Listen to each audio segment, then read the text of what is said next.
చాలా కూటములు పెట్టుకున్నారు మన భారతదేశంలో, కానీ అన్ని కూటములు ఎంతో కొంత గొడవలు ఉంటాయి, వాళ్ళకు కొంచెం మిస్అండర్స్టాండింగ్ ఉంటుంది. కానీ ఫస్ట్ టైం పవన్ కళ్యాణ్ గారు నాకు ఇన్ని సీట్లని కాదు సార్, మా వాళ్ళు నన్ను నమ్ముకొని ఉన్నారు, నాకు కొన్ని సీట్లు ఇవ్వండి, నాకు పదవులు వద్దు, ఎక్కడ ఏ ఇబ్బంది లేకుండా ఏ ఇబ్బంది లేదు, మోడీ గారిని కల్పించి మోడీ గారితో కలిసి అందరూ కూర్చొని చాలా జాగ్రత్తగా ఎవరైతే కొంతమంది సీట్లు రాలేదో వాళ్ళని కూడా పాపం వెళ్ళి చంద్రబాబు నాయుడు గారికి వెళ్ళి వర్మ గారు లాంటి వ్యక్తి దగ్గరికి చంద్రబాబు నాయుడు గారు వెళ్ళి వాళ్ళతో మాట్లాడి వాళ్ళు కన్విన్స్ చేసి ఈరోజు చాలామంది మధ్యలో గొడవలు పెడదాం అనుకున్నారు.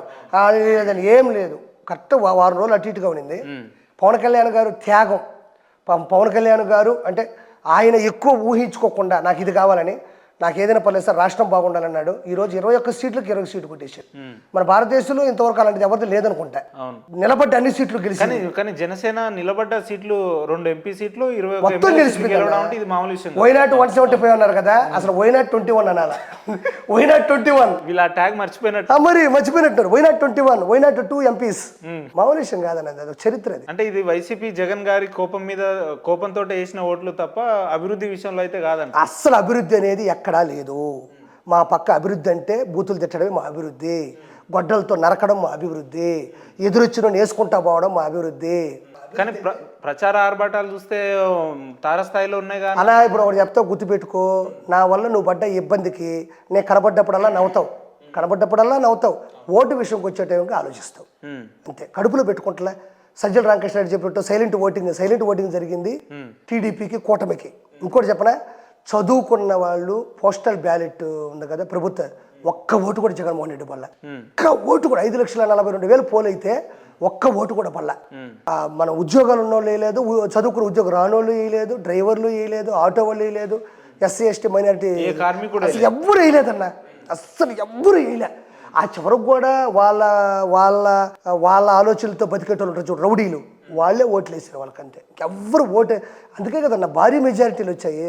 పవన్ కళ్యాణ్ గారికి 70,000. జగన్మోహన్ రెడ్డి గారు ప్రెస్ మీట్ లో అక్క చెల్లెమ్మలు నా పథకాలు తీసుకున్న వాళ్ళు మరి వాళ్ళు ఎటు ఓటేసారు నాకు. మరి 2019లో చంద్రబాబు నాయుడు గారిని ఓడించారే, అప్పుడు ఆయన పథకాలు ఇవ్వలేదా? ఏం మాట్లాడుతున్నావునా? 2019లో చంద్రబాబు నాయుడు గారు ఓడిపోయినప్పుడు ఆయన పథకాలు ఇవ్వలేదా?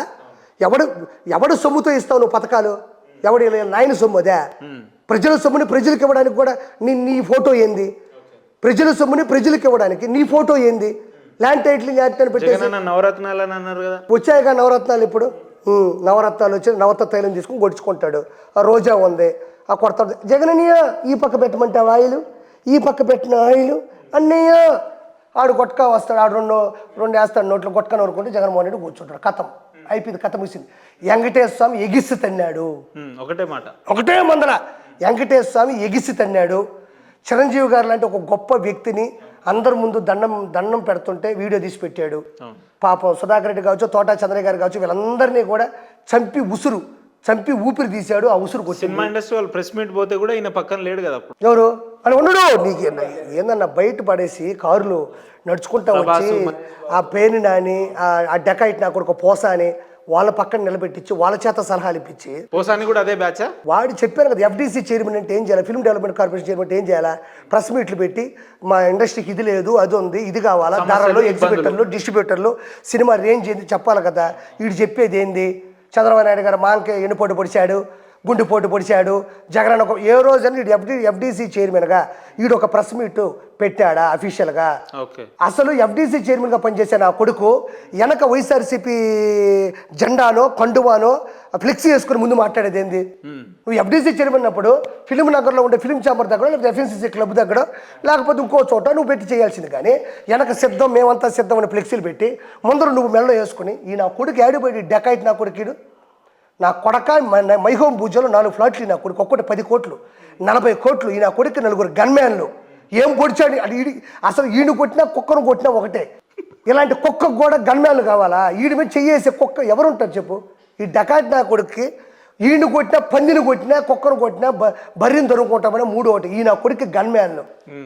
ఈడు మళ్ళీ హోమ్ టూర్. ఈ నా కొడుకు చెప్పుది ఏడు. ఈ నా కొడుకు ఈరోజు ఇట్ట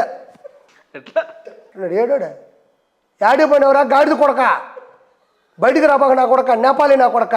ఈ వీడియో చూస్తే ఆయన చచ్చిపో అని చెప్పి నా కొడుకునే ఏ చిరంజీవి గారిని పట్టుకొని తిట్టలేదా, చంద్రబాబు గారిని పట్టుకొని తిట్టలేదా? అసలు వీడికి ఏం పని? అసలు వీడికి ఇచ్చిన పదవి ఏంది అసలు?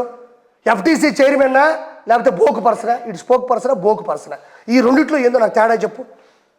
ఎఫ్డీసీ చైర్మన్ అంటే గొప్ప పదవి, ఎంత సేవ చేయొచ్చు, ఎన్ని ప్రవేశపెట్టచ్చు. ఒరే కృష్ణానగర్లో జూనియర్ ఆర్టిస్టులు ఉన్నారు, కొత్త ఆర్టిస్టులు ఉన్నారు, వాళ్ళందరికీ మొత్తం ప్రభుత్వం తరపున స్పాన్సర్షిప్ తీసుకొని 360 రోజులు ఫ్రీగా అన్నం పెట్టకూడదా? ఆర్టిస్టులు వర్కే అన్న. ఒక పరిణామం. ఇప్పుడు నేను ఆర్టిస్ట్కి వచ్చా, నువ్వు వచ్చావు అన్న, కొత్తలో మంది కూడా ₹1 ఉండదు, ఇంట్లో వాళ్ళు కూడా ఇచ్చే పరిస్థితిలో ఉండదు. ఈ డకాయిట్ నా కూడా ఏం చేయాలా? చిరంజీవి గారు లాంటి వాళ్ళు, సార్ మనమైతే మీరైతే స్థిరపడిపోయారు సార్, ఇంకా కృష్ణానగర్లో కొన్ని డిపార్ట్మెంట్ వాళ్ళకి అన్నం దొరకట్లేదు సార్, రోడ్ల మీద పడుతున్నారు.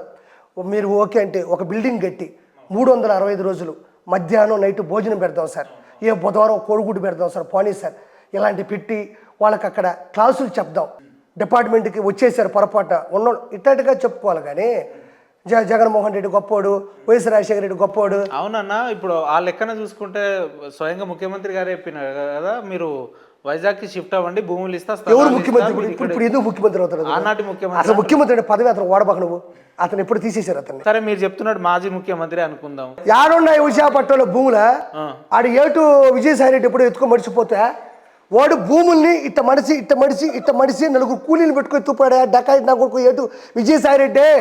ఋషికొండ అంటేనే విశాఖపట్నంలో ఫేమస్ ఏంటంటే ఆర్కే బీచ్ అంటారు, కొంతమంది సముద్రం బీచ్, సముద్ర తీరాలంటారు, ఇంకోటి కొండలు.